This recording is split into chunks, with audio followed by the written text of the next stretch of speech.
What's up, everyone, and welcome to my first random anime review on Hyouka. Hyouka is a 2012 anime by Kyoto Animation. It is a school slice of life which you would have never, ever expected in your wildest dreams to come from Kyoto Animation. I mean, seriously? A slice of life? From KyoAni? Mind equals blown! Oh my god, no. But seriously, it's fairly fresh, it's fairly original, it has a rather unique feel to it, unlike some of the other slice of life Kyoto Animation are known for, notably Kyokei no Kanata and Harui Suzumiya, which both actually have stories where stuff actually happens. This doesn't. Literally nothing happens, like, at all. Hell, even K-On! Had a more serious plot than this show. And that's saying something. And it's not a bad thing, don't get me wrong, because the story isn't actually the strongest part of the story. Yeah. It's the characters. There's about half a dozen important characters in the show, and of them, 4 of them are even more important, and of them, 2 of them are even more important. It starts with a very typical boy joins club in high school, girl is at club at high school, friends join and get involved, plot happens kind of story, but about halfway through the very first episode, you kind of sort of feel like it's gonna be different. You see that the main character, Oriki, isn't the stereotypical naive yet lovable and aloof MC, or rather he's a lazy-ass son of a bitch that only does what he absolutely has to do, and nothing more. And what he does have to do, he does quickly, so that he can get back to conserving his energy, which is also known as sitting on his lazy ass doing fuck all. And immediately, I relate to this character. It's great. He joins the club because his big sister told him to or something, it's not all that clear, but pretty much the gist of it is that when he goes to the club room and walks in, the second main character, Chitanda, is already there, and she recognizes him as the lazy Oriki, even though they've never spoken, which immediately reveals how crazy this girl is. They have never spoken. They're in different classes. He didn't even know she existed. And yet she knew every single thing that we knew about him. And we'd already spent 10 minutes listening to a monologue of him telling us about him.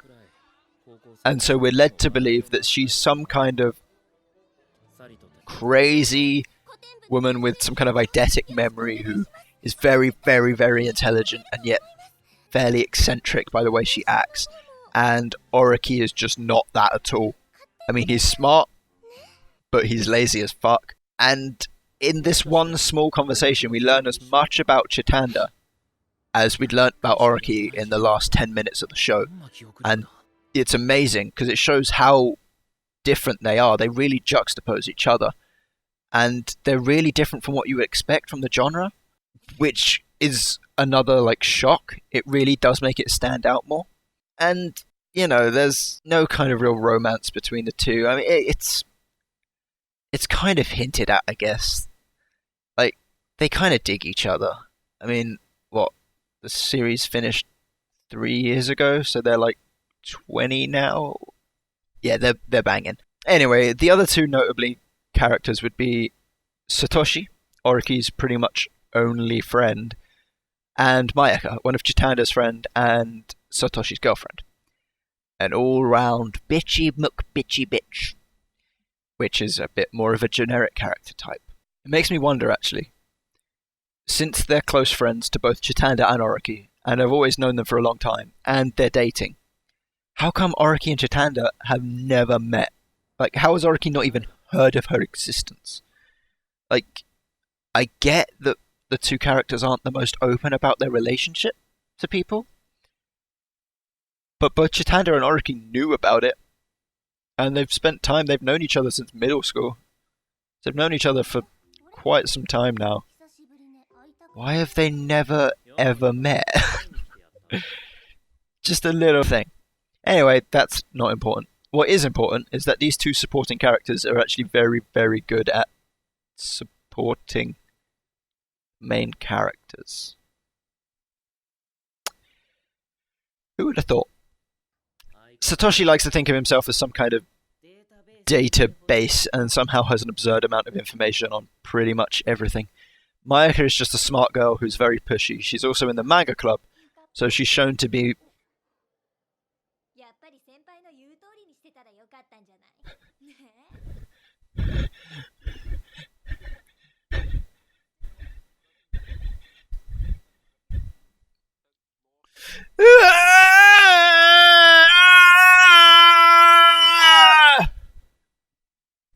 Anyway, these two characters are really my only gripe with the series, and by that I mean I wish I could see more into their lives. They're shown to be incredibly relatable and human characters going through and experiencing things many people have been through in their school lives.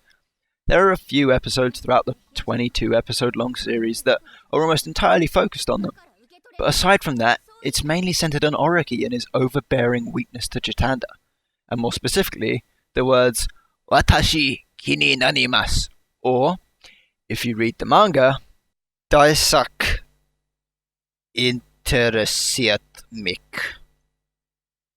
I'm pretty sure I just butchered that phrase, 'cause, German.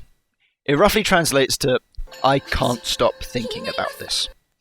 And it's essentially Orochi's trigger. When Chitanda leans in, blatantly intrudes on his personal space, and shoves her big, round eyes in his face, and then shouts this at him, he can't really do anything aside from helping her. And this is where the mystery part of the show comes in. It follows a fairly episodic structure with mainly 1 or 2 episode long arcs, which normally end with Orochi solving the glorified mystery. It's more like a riddle or a puzzle, or in one case a math equation. But there is one longer arc that lasts about half the series, and that arc is probably my favourite story arc of any arc I've ever seen in any anime ever. It brings together all of the characters we met already, brings them all together, and tries to actually make them solve an actual mystery. Finally, something's happening, right? No. Still the same slice of life stuff. Which, if you think about it, doesn't matter at all. But that's the beauty of this show. You really care about it. It feels like it does matter, and it makes you really want to find out the answers. Even if it's just so you can brag to your friend who you forced to watch the show about how you solved the mystery before the answer was revealed. This is also where 2 more important characters are fleshed out. They had both been spoken about and introduced previously, but only as side characters. Here, we see more of the student council president, whose name I can't fucking remember at all, and Irisu-senpai, also known as Best Grill. She acts kind of a mentor to Chitanda throughout this arc, and teaches her ways to get Orochi to do what she wants, aka the basic acts of seduction. Nice. Good job. Through this, Chitanda becomes aware of Orochi's weakness, which leads to some of the more humorous scenes in the show, where Chitanda fails to convince him due to her own naivety and innocence, and where Orochi gets all flustered because a cute girl just jumped up in front of him and tried to act all seductive and stuff without even knowing what she was doing.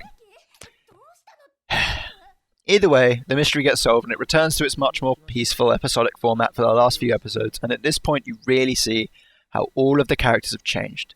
Satoshi has become much more humble, but has also developed a great deal of both respect and resentment for Orochi, who, whilst being incredibly lazy, solves all mysteries with relative ease, whilst he, who likes to think of himself as some kind of detective, couldn't. Mayaka shows her insecurity throughout, both in front of Satoshi and during her manga club problems, and at the end, after confronting them all, she has become much more reliable and confident in herself. Chitanda has become a little less naive, but pretty much doesn't change that much, and Orochi doesn't change at all, really. I guess he becomes a little less lazy, which all out works out for the better in the end. In short, it's a great and very interesting series with a unique story where literally nothing of any importance happens at all, and yet it feels super dramatic thanks to the strength of the characters and the artistic direction. The art is fantastic, by the way. Like, even compared to other Kyoto Animation stuff, it's absolutely beautiful. There's a reason this is on my favourite anime list on my Mal account, and I like to think I have good taste. So, that's all I can really say. Would I recommend it? Yeah, to some people. I kind of see it like Marmite. You either think it's a masterpiece or you absolutely hate it and find it boring as hell. I'm in the first camp. The only difference is, if you like Marmite, I might say, ugh, how can you eat that crap? But I'll still talk to you and treat you like an equal human being. But if you don't like Hyouka, I won't even acknowledge your existence. Like, seriously, if you don't like it, get the fuck out of my sight now, you stupid weeb. But in all seriousness, go and watch this series right now. Like this video, subscribe and stuff, and then just go watch it. Even if one of your people who find it boring, I don't care. Just go and watch it. It's something I think you have to experience. Either way. My score for Hyouka is a 10 out of 10. Also, if this review wasn't enough to persuade you to watch it, Hyouka translates into ice cream. And yeah, if you don't like ice cream, even if you're lactose intolerant, there's something wrong with you. So there you go, guys. Thank you so much for watching. I've been Shiro. This has been my first random anime review, and I really enjoyed it. It's a great, great series that I've watched many, many times now, and I enjoy talking about it a lot and recommending it to people. So, if you liked this review, leave a like, subscribe. I will do more in the future, whether you want it or not. And yeah, share it around, subscribe for more. There'll be gaming videos all over the place. And enjoy. Bye.